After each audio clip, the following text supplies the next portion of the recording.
Welcome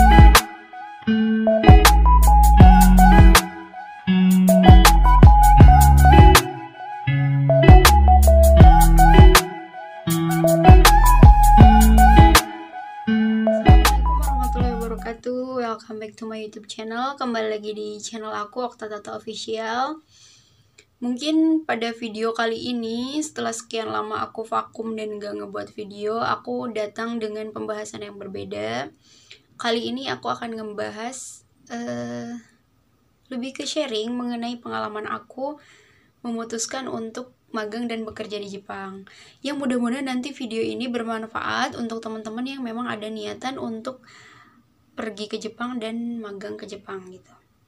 Oke, tanpa lama-lama langsung aja kita mulai. Oke, jadi ceritanya itu di akhir tahun 2022, lebih tepatnya tuh di bulan Desember, aku tuh memutuskan untuk pergi ke suatu lembaga pelatihan, tempat kursus gitu.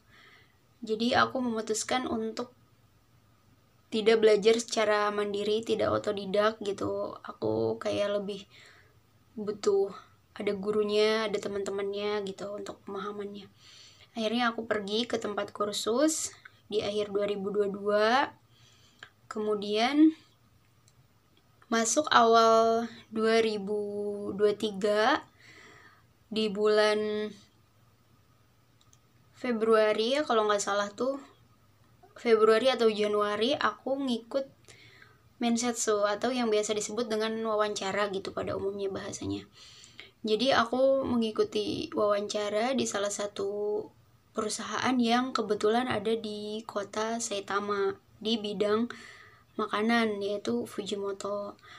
Nah, karena waktu itu aku masih baru dan aku juga nggak berharap lebih gitu, kayak harus banget yang ambis, harus lulus dan lain sebagainya, harus banget cepet berangkat gitu, nggak. Lebih ke kayak kayaknya kita emang harus menikmati proses ini gitu. Perjalanan orang itu kan beda-beda, kita juga gak bisa matok kita harus cepet berangkat, kita harus cepet lulus. Balik lagi kan kalau emang belum rezeki kan gimana gitu. Jadi ketika ngikut mensetsu di awal 2023 itu aku ya mempersiapkan semaksimal yang aku bisa, terus aku hafalin semampunya aku gitu. Maksudnya udah di tingkat maksimalnya aku belajar gitu. Jadi nggak yang berarti karena memang nggak berharap lulus tapi nyiapin seadanya, nggak. Tapi aku maksimal gitu mempersiapkan untuk menghadapi mensetsu itu. Ikut mensetsu tuh tadi tuh di bulan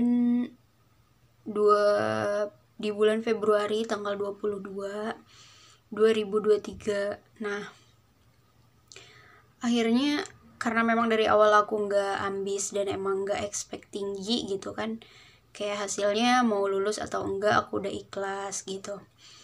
Nah juga ketika ikut mensetsu itu juga tuh aku tuh sebetulnya pikiran sama hati aku tuh masih kayak yang iya enggak gitu. Jadi kayak wah beneran nih aku mau magang ke Jepang gitu, wah yakin gak ya, masih setengah-setengah gitu. Karena sebelumnya kan setelah selesai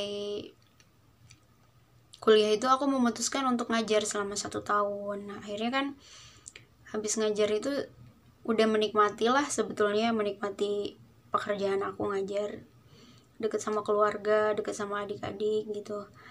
Cuman ya balik lagi kayak kita nggak pernah tahu kan, terkadang rencana kita kayak gimana dan emang pas realitanya juga takdir Allah juga maksudnya berbeda gitu dari rencana yang udah kita susun jauh-jauh hari gitu.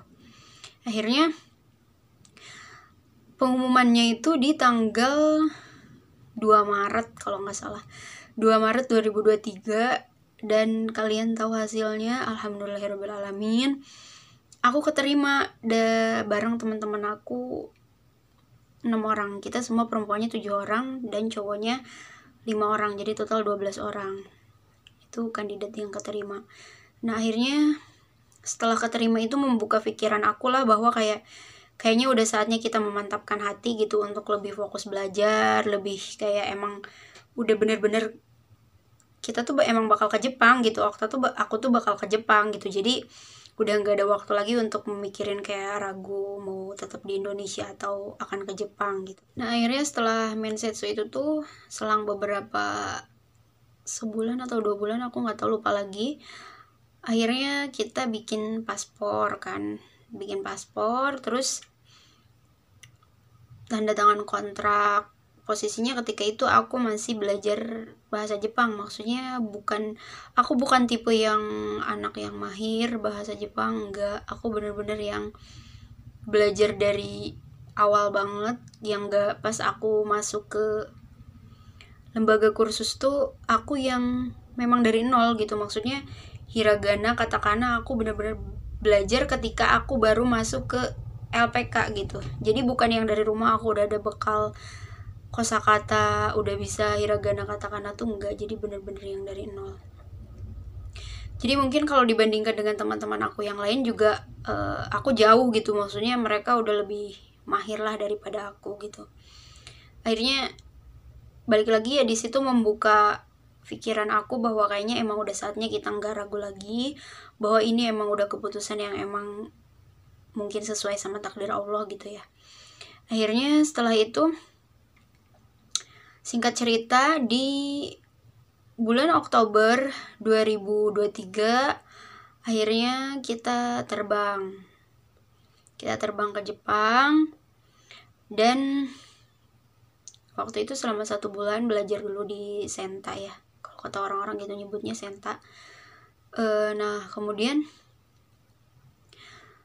setelah itu, sekarang aku sudah bekerja di kota Saitama, dan itu tepatnya ya Fujimoto. Oke, jadi dari cerita aku dari awal tadi sampai aku berangkat dan bekerja sekarang di sini magang. Jadi poin pentingnya yang misalkan memang kalian, di antara kalian yang nonton video aku ada niatan mau ke Jepang, poin-poin penting yang perlu kalian persiapkan untuk yang pertama yaitu kalian tentukan dulu mau masuk ke jalur yang mana, maksudnya LPK yang mana, dan akan menggunakan dana pribadi atau dana talang, itu juga ditentukan dari awal. Nah kemudian dipastikan juga memilih LPK yang terpercaya, yang memang dia pasti ngeberangkatin gitu, bukan yang cuman tempat kita belajar doang. Jadi biar nantinya kita nggak perlu pindah ke LPK lain. Jadi begitu cukup masuk ke satu LPK sampai kita terbang sampai ke Jepang gitu, yang udah SO ya istilahnya tuh, udah resmi benar-benar menerbangkan kita sampai ke Jepang. Nah kemudian poin yang kedua, ini penting banget sih menurut aku, karena pengalaman aku, mungkin aku belajarnya kalau disebut kurang serius, mungkin bisa disebut kurang serius. Jadi kayak karena awal-awal masuk LPK tuh biasanya rasa semangatnya masih tinggi, kayak ngapalin kosakata, banyak-banyak mencari sumber lah, baik itu dari YouTube, dari anime, itu penting juga. Karena aku dulu, bahkan sampai sekarang juga, aku baru-baru ini kayak mulai kayak suka anime gitu. Karena nanti kalau misalkan udah agak lama tuh kadang kita apa ya, udah nggak sesemangat waktu awal gitu. Jadi kayak memanfaatkan rasa semangat yang emang benar-benar masih menggebu-gebu waktu pertama kali masuk ke LPK gitu. Nah kemudian poin yang selanjutnya, jangan terlalu terburu-buru. Maksudnya jangan terlalu punya target boleh, tapi jangan yang membuat kita ambisi yang gak mendasar gitu. Jadi misalkan, wah ini misalkan 1 atau 2 kali ikut menses udah harus banget lulus gitu, dan harus cepat berangkat dan lain sebagainya gitu.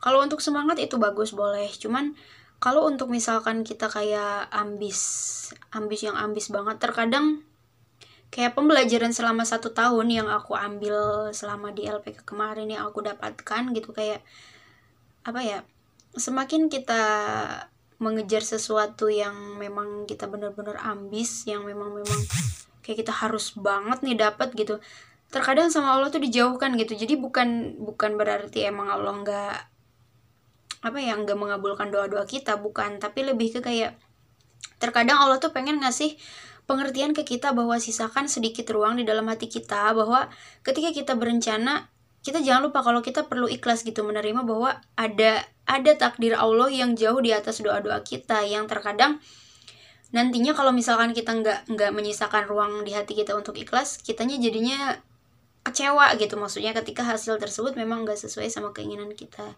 kita bisa lupa gitu bahwa kayak Allah lebih tahu mana yang terbaik, yang lebih didahulukan, mana yang lebih kita butuhkan daripada yang kita inginkan gitu.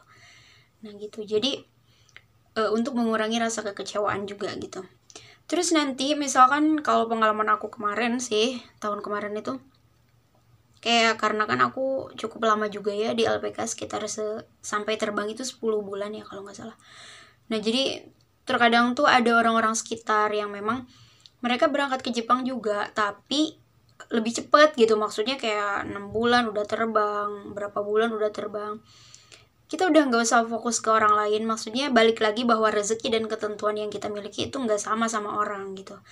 Terkadang kayak kita juga harus mengukur bahwa oh kita kalau berangkat misalkan udah 5 bulan, baru 5 bulan terus kita udah terbang, oh ternyata kita dari segi bahasa belum mampu, oh dari segi mental juga kita ternyata belum mampu gitu. Jadi kayak kitanya enggak yang membandingkan diri kita sama orang lain gitu. Kemudian memasuki dunia kerja, terus bener-bener kayak 3 bulan pertama ini bener-bener menurut aku lebih ke adaptasi aku dengan lingkungan di sini, dengan lingkungan di Jepang, dengan orang-orang, dengan pekerjaan. Jadi penyesuaian diri lah intinya ya, dengan pekerjaan yang basically yang aku bener-bener sebelumnya aku belum pernah bekerja di pabrik teman-teman, aku belum pernah kerja di PT kayak gitu.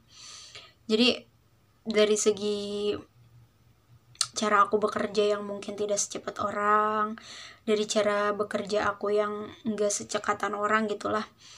Waktu awal-awal aku sempat ngerasa kayak agak sedikit tertekan mungkin iya, karena bener-bener sebelumnya kan aku ngajar, dan kalau ngajar itu maksudnya nggak butuh kecepatan kayak kalau bekerja di pabrik atau di PT gitu. Jadi makanya kayak aku kaget, aku nggak terbiasa. Jadi di bulan pertama, bulan kedua, sampai sekarang mau masuk bulan ketiga pun aku masih benar-benar penyesuaian. Jadi intinya kita jangan malu untuk bertanya ketika kita nggak tahu gitu. Lebih baik kayak kita nanya aja terus daripada nanti inisiatif sendiri dan itu salah gitu. Dan juga memasuki di awal-awal kerja itu aku bener-bener yang beberapa kali membuat hal-hal yang gak tepat gitu, maksudnya kesalahan, dan terkadang juga itu membuat aku sedikit agak stres ya, maksudnya baru kerja udah bikin salah lagi aja ini aku gitu. Nah untuk kalian misalkan yang sekarang posisinya ada yang baru kerja juga sama kayak aku, tetap jalani gitu, mau kita semangat mau kita nggak semangat pun kayak hari ini akan berlalu dan hari esok juga akan terus berjalan gitu. Jadi nggak ada yang berubah gitu, mau kitanya semangat mau kitanya putus asa. Jadi lebih baik ke kita tetap bersyukur aja gitu, fokus ke yang lagi kita jalanin hari ini gitu. Jangan banyak pikiran untuk aduh besok gimana, pekerjaan ini gimana gitu. Jadi nggak bikin kitanya nanti nggak fokus di momen yang sekarang lagi kita jalanin gitu. Oke, mungkin itu aja video kali ini, mudah-mudahan bermanfaat dan bisa benar-benar memberikan kalian gambaran yang memang ada niat ke Jepang. Yang misalkan ada niat mau tanya-tanya boleh di kolom komentar. Dan untuk teman-teman yang misalkan baru ngeliat channel ini, mohon subscribe, like, dan komen, dan bantu channel ini untuk terus berkembang biar kedepannya aku semakin semangat untuk buat konten terus yang lebih bermanfaat. Oke, terima kasih. Sekian, wassalamualaikum warahmatullahi wabarakatuh.